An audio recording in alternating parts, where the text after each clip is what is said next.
Bom, gente, hoje a gente vai falar sobre o Brasil colonial, algumas características que tem lá no Brasil colonial, que eu acho que talvez acontece ou vai acontecer na sua vida de certa forma. Antes, eu quero que você entenda que esse canal e esses vídeos não tem finalidade de você assistir ele, sei lá, uns 2 dias, um dia antes da prova, e você chegar brocando na prova porque assistiu esse vídeo. Ah, nossa, eu assisti o vídeo lá do Jonathan falando sobre refração e lá na aula de refração eu vou tirar onda na prova de refração. Não é isso. Existem coisas aqui que eu estou falando para relacionar com outras coisas, e a finalidade, o direcionamento do vídeo não é fazer com que você saia do vídeo ou chegue no vídeo com o intuito de aprender. Eu quero que você chegue no vídeo com o intuito de se entreter. Mas se você quiser aprender, também é um caminho bom. Mas que as duas coisas andem juntas nesse vídeo. O Brasil colonial compreende o período entre 1530 e 1822. Em 1822 foi aquele período lá em que os caras ficou tudo doidão e se tornou independente de Portugal, né? Assim, quando Pedro Álvares Cabral chegou aqui e Pero Vaz de Caminha, que foi um escritor lá que escreveu os bagulho lá falando sobre a riqueza da natureza aqui e do quão belo era o Brasil. Então Portugal começou a chegar mais, né? Começou a chegar.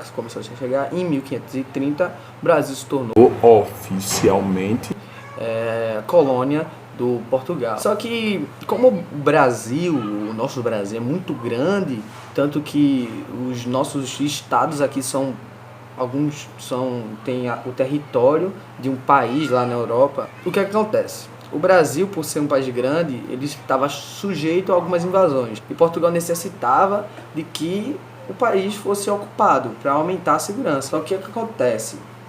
Portugal é um peido perto do Brasil. Não tinha como ocupar ou povoar o Brasil com pessoas. Então o que acontece? Portugal tem a brilhante ideia de povoar o litoral do Brasil com algumas culturas, com a agricultura e, nesse caso, algumas lavouras de cana-de-açúcar. E o Brasil, antes de começar esse processo de povoamento, de inserir a cana-de-açúcar no litoral do Brasil, o Brasil já era um país agrário, um país que já se desenvolvia à base da pecuária.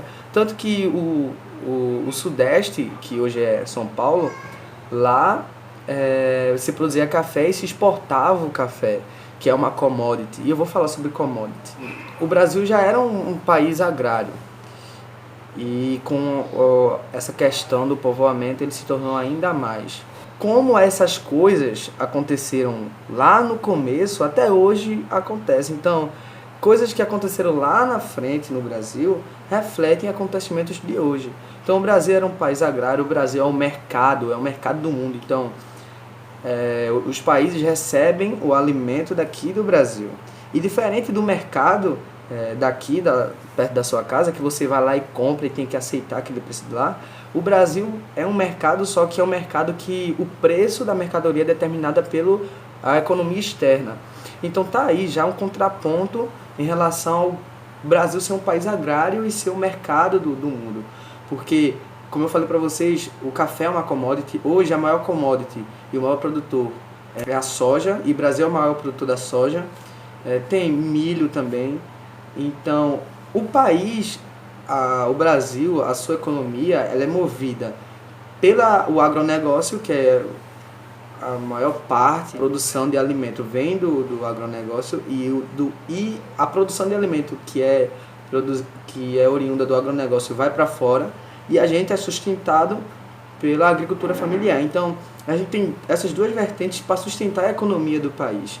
Só que essa economia, por causa dos commodities são produtos primários que tem o seu valor comercial determinado pelo mercado externo. Se o Brasil sofre um pouco com a sua economia, tem crises e tal, porque o preço do que o Brasil vende da sua produção primária é determinado por quem vai comprar, entendeu?